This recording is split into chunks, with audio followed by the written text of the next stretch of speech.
Hi, it's Michael from Aridzine and the Bayou Brothers Nursery and Cactarium, and today I need to plant up this beautiful Caralluma acutangula, and I thought that would be a fantastic opportunity to discuss the wonderful topic of constructing your own mineral-based cactus and succulent soil.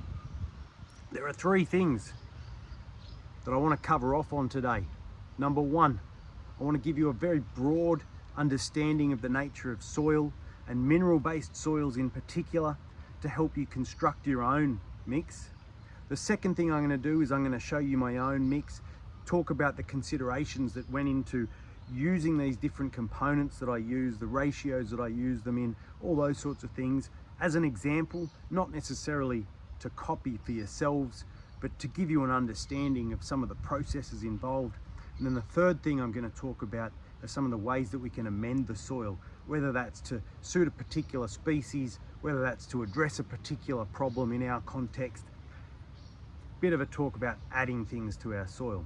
So let's get stuck right in, shall we? Now, the first thing that I really want to stress is that there is no magic formula to constructing your own soil. I can't show you what I use and then send you off to use it all for yourselves. It works for me. The reason it works for me is because I understand the context that I'm growing plants in, and my context could be very different from your own. I know, for example, I'm growing in a greenhouse. It's exposed to the outside temperatures, protected from rain. I'm growing in plastic pots. All of these things have an impact on the sort of soil media that I need to include when I'm potting up my plants. If you're growing plants indoors, if you're growing plants in a very different climate, perhaps in the tropics, perhaps further south where it's much colder in the southern hemisphere, if you're growing plants in terracotta, then all of these things are going to have an impact, and that needs to be considered when you start putting your own soil mix together. So the first part of this video is all about equipping you with an understanding of the nature of soil so that you can take these lessons and apply them to your own context. Don't just copy what I do, because it won't necessarily work.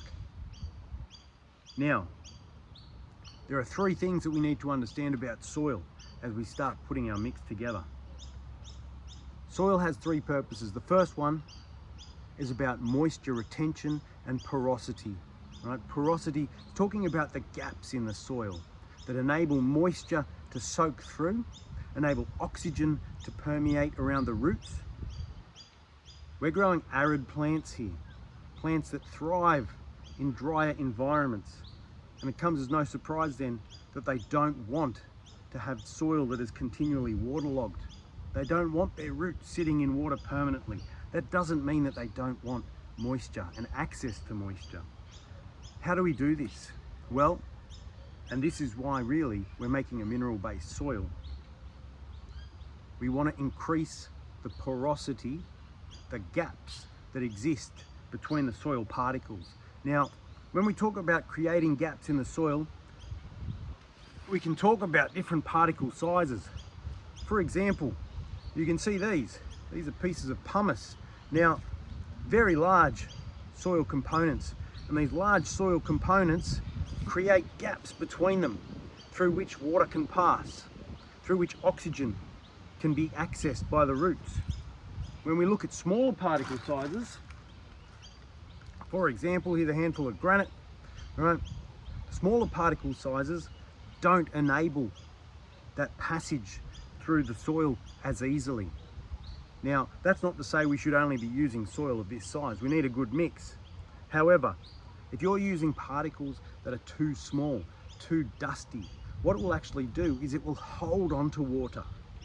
It will hold that water and potentially even remove access to that water from the plants.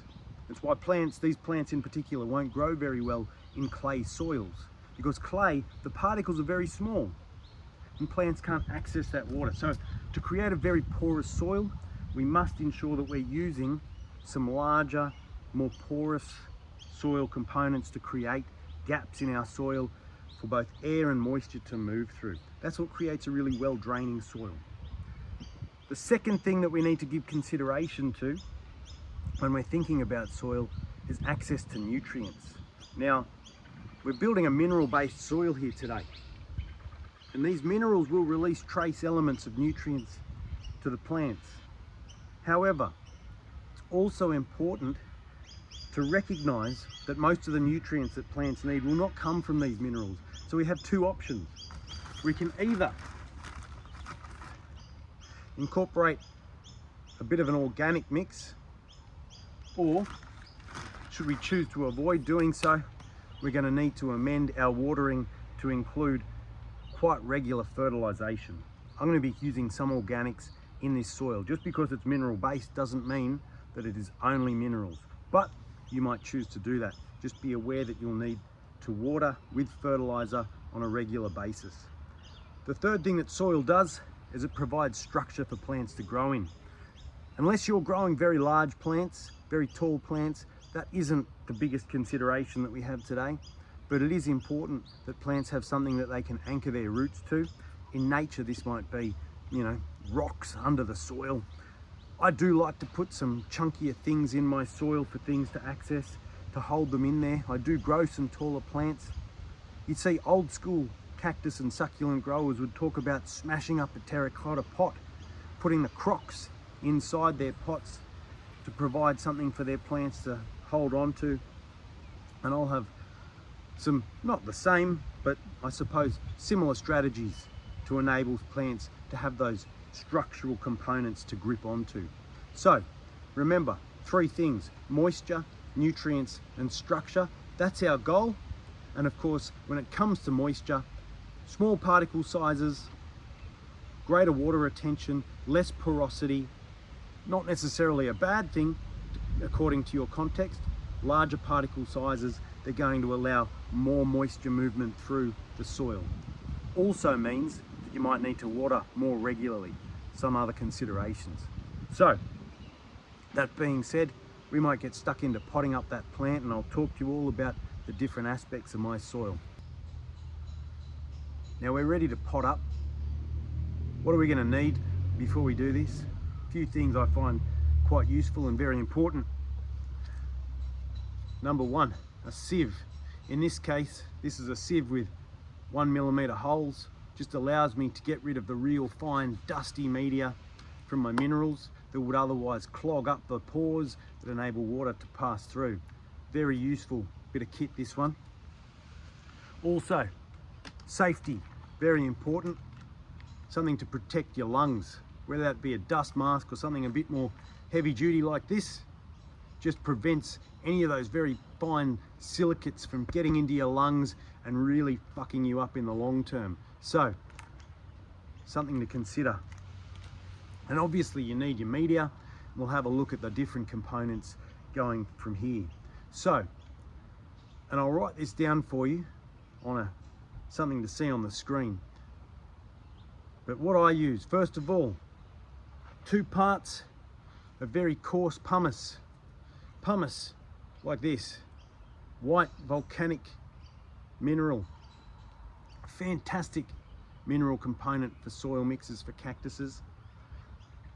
Incredibly porous. It will actually retain air and moisture in these little holes that run through the entire rock. It's very light, can float on water. The perfect thing. If there's one thing in this mix that I would never sacrifice, it's pumice. If you can get your hands on it, it's a brilliant, brilliant media. Not often the cheapest thing, but it's definitely, in my opinion, the best thing, the best mineral for growing plants in. Then, 2 parts chunky sandstone. Now, this will add to that drainage quality of your soil. Water can't permeate this. However, the breakdown of sandstone inside a mix will gradually release trace elements as well that the plants can access. So, excellent component.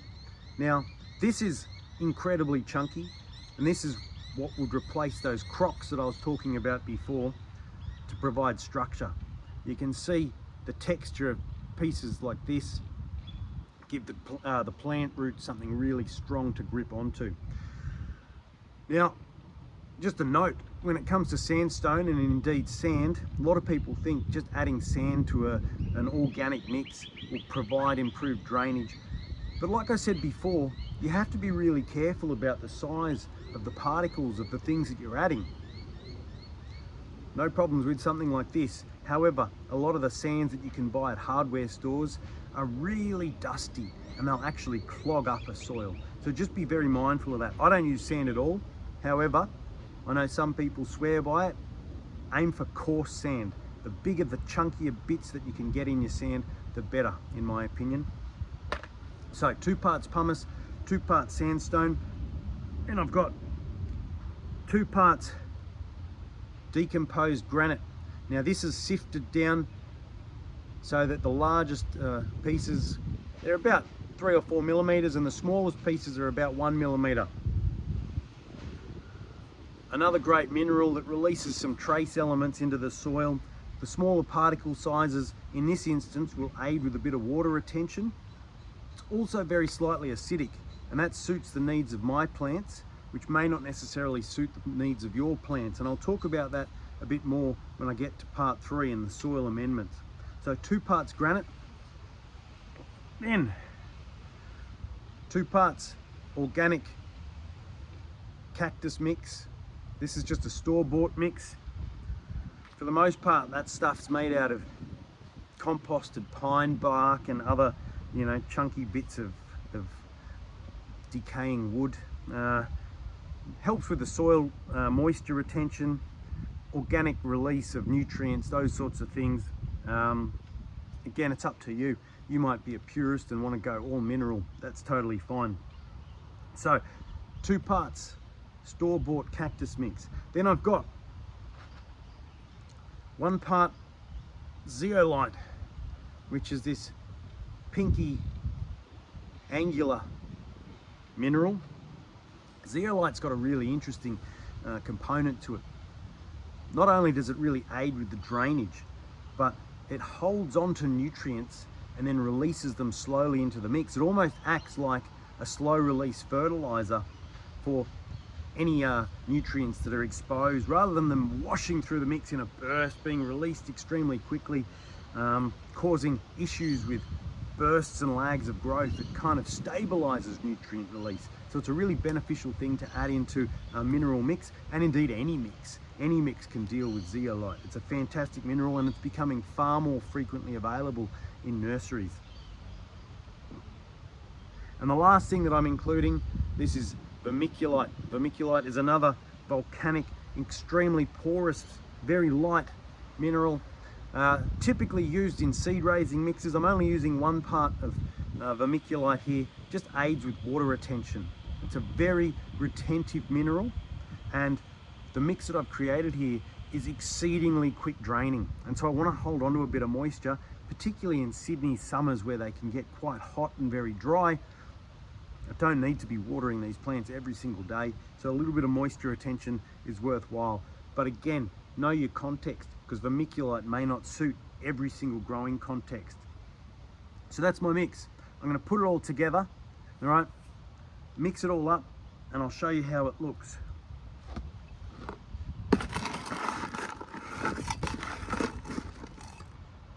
Now, this is pre-mixed, and you can see those big, large, chunky components, sandstone in there and the pumice mixed in with the granite and the organic stuff. Beautiful, beautiful. So what I'm going to do now, I'm going to pot up my plant. I'll come back, I'll show you how it looks, and then I'm going to talk to you all about how I might amend this soil to ensure really healthy plant growth. Beautiful. Get a load of that. Now, another fantastic benefit to this mix, in my opinion, is that it's quite aesthetic. Those chunkier pieces jutting out from the soil line give it an almost habitat-like structure, which I really love. Now, I'm going to talk to you a little bit about amendments, the things that we can add to our soil to improve plant health beyond what we've already achieved today. Now, When we're talking about amendments, we're not really talking about components of the soil, you know, in terms of particle sizes. We're talking about things that we can add. And I think the first thing I want to talk about is this beautiful stuff called mycorrhizal fungi. Now, essentially this packet has got millions upon millions of spores of fungus. Now, why on earth would I want to add fungus to my mix? Because a rich, thriving, life-filled soil is a fantastic way of promoting good plant health. The fungi in that mix, at best, they can actually create a symbiotic relationship with a plant, a beneficial relationship with a plant, and help it uptake nutrients. Now, that's not necessarily going to happen with all these plants, but at worst, the fungi in that mix will actually keep other pathogenic components of soil at bay. You know, fungi or bacteria that might actually attack our plants. So having a thriving soil, a living soil, is a really beneficial thing. I love when mushrooms come up in my pots. I think it's a sign of really healthy, happy things going on, and it never coincides with, you know, plant death or anything like that, because they're always really beneficial. So nurturing that sort of ecosystem, even in our pots, is a really beneficial thing to aim for. Another very obvious thing that can be amended in our soil, of course, slow release fertilizer. Chuck it in there, let it sit, release its fertilizers to plants, help them grow. Don't think I need to expand on that too much. However, there are other amendments that are a little bit more niche that are well worth considering. So let's get scientific for a second. When we're creating a soil, something that we haven't given a great deal of consideration to at this stage is the acidity level of that soil. Most of the plants that I grow here don't mind a fairly neutral, or in some instances slightly acidic soil. But for many cacti and succulents, they'll thrive in a soil that is not acidic, but in fact alkaline. And what we're talking about here is what's called the pH value of our soil. Now, you can get a test kit from any hardware store to actually test the acidity of your soil.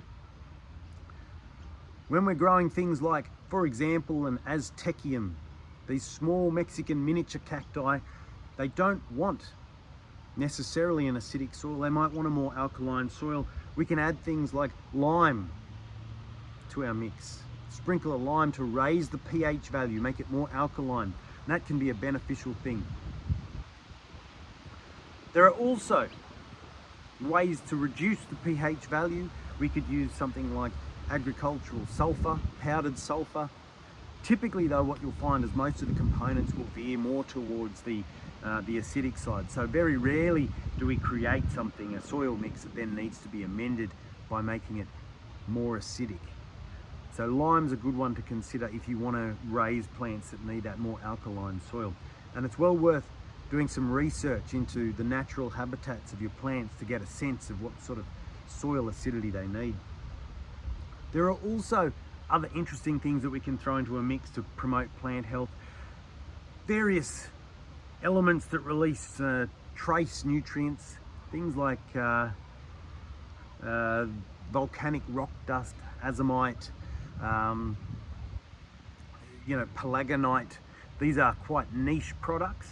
I've never really experienced them, but if you're using them and using them to increase the trace mineral presence in your soil, I don't really see anything that can go wrong there.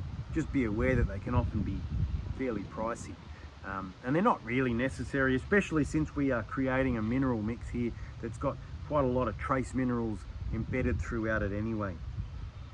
Now, in this particular mix, I've only used that fungi, those fungal spores, but you know, your mileage may vary. What I really recommend that you do is understand your context, all right? Understand your context and understand the context of the plants that you want to grow, and that's going to guide you in terms of not only the amendments that you're going to be using to fix up your soil, but also the actual components that you'll put into your soil.